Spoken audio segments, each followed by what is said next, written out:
This is Victoria. Ever since she was little, she was having the age-long desire of a girl meeting the one. The one man who is every girl's dream and hidden obsession. The one that no other girl could resist, and the one who would never make her feel injustice. As she grew older though, things changed.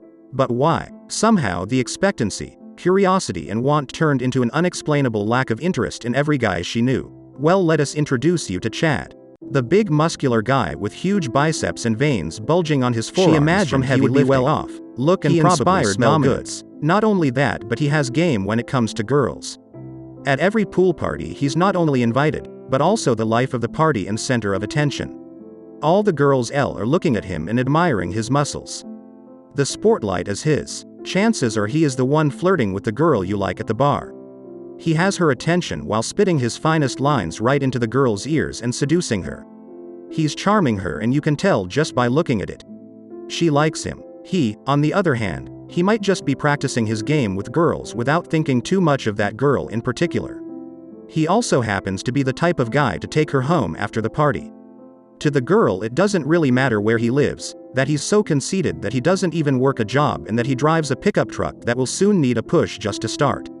All they care about is him, his looks and how cool he seems. He handles himself so smoothly around girls that they simply ignore all these things about him. This is Billy. He's never really been the girl's type, but there is one certain thing about him: he has money. A lot of money. He is the type of guy to take his dad's car and drive girls around just to get their attention. He doesn't necessarily have game in particular, except for some lines he jotted down that he read from the internet. Nothing too impressive for the girls, except the expensive restaurant he takes them to. On one side there is Chad and on the other we have Billy. We will do a little breakdown of what we have talked about so far. On the right we have Chad with his old, rusty pickup truck. On the other hand there is Billy flashing his dad's car fleet. Billy has loads of money. His dad gave him stacks to the roof. You can only hear Chad's coins jiggling. Just like gold chains, but it's more like poker tokens. Here we have an axis. There goes the red arrow. On one hand we have Billy, the feeble, but wealthy of the two. He can spoil her, but that's all it is. On the other end we have Chad, the big, attractive, muscular guy.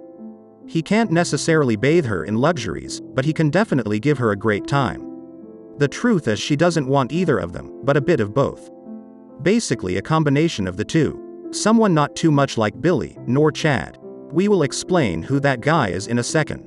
Stay tuned. What type of guy is it that any girl would die to be with and growing old together? The one guy who she feels is worthy to spend her life with and who could actually bring something of value. Something that gives life meaning, but also that makes life interesting and worth living. The guy who could give her a reason to live and a family to love and come home to.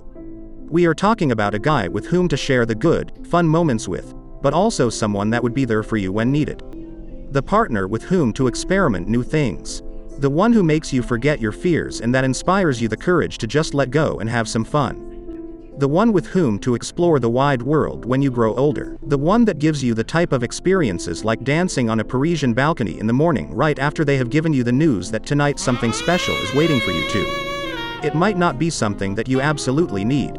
Definitely not. But it is something that you absolutely deserve, however. It is the romantic dinner on a rooftop in Paris with live music played just for you to set the mood and match the landscape with the marvelous Eiffel Tower lit up in the night sky. Could there be a more romantic experience than this? Such intimate moments remind them why they had to put in all the work and make the sacrifices that they made. It was not all in vain. There was a lot of demanding work. Long sleepless nights. He could not go to bed as he had things to settle. This way she found her reason not to hit the sheets either. Staying up late right next to him. Because she cares, because she helps. A problem becomes halves when tackled by two. She sees opportunity, not a problem. She is sharp. She simply cannot accept mediocrity for him. She wants more. He deserves more. An arduous road it is, but nothing feels more rewarding than him telling her to book the vacation they will go on right after the next meeting, so the pilot of their private jet will know which route schedule.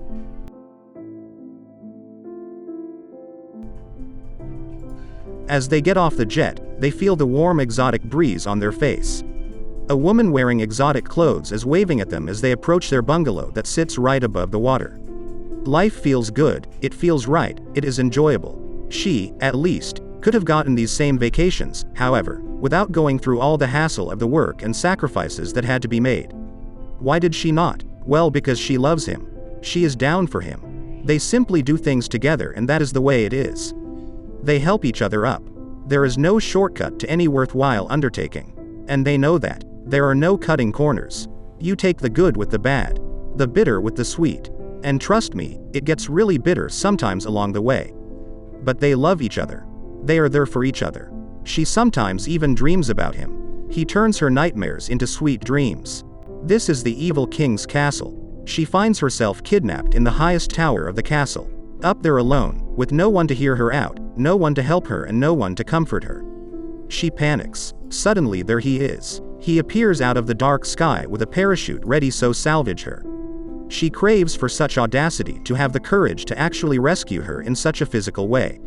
On the other hand, she craves someone so determined and calculated as to tackle the problem the other way around. Someone able to do anything as to take the scuba gear and sneak into the castles by the sewage. Change into the appropriate clothes to protect his charm. And walk right up into the king's room, interrupt his dinner and still get the king to like him because of how well he knows his way around words. Not only does he get his girl back, but he also gets to leave the castle through the front gate in the king's personal carriage, all while waving the crowd and showing his prowess and ability to handle himself. This is rare. She senses it. She likes it. Then she wakes up next to him. Obviously her dream is only a metaphor for the real world and his abilities should translate in a bit different way. She wants to know that he can pick up the tool in case he is expected to and fix up the situation. It would not hurt if he also knew how to get a whole house up if that is what he wanted to do. It is not about the object itself, but about the determination and ability to get things moving as to do as he pleases. If they were to get lost in the wild, he shall know his way around the wilderness as to keep everyone fed, safe and warm. There should be no clumsy brat getting ready to swipe his card, because you can bet he'd be in the bear's stomach well before the payment would go through. Hey, if you enjoyed our video, make sure to like this video and subscribe to our channel for more awesome animations. We loved having you here, so if you did too, don't hesitate to let us know what you think in the comments below. Don't worry, we read all of your comments, so you're not wasting your time. Also, if you have any other video ideas or suggestions, that would be the perfect place to let us know. This was Jimmy. Until next time, bye.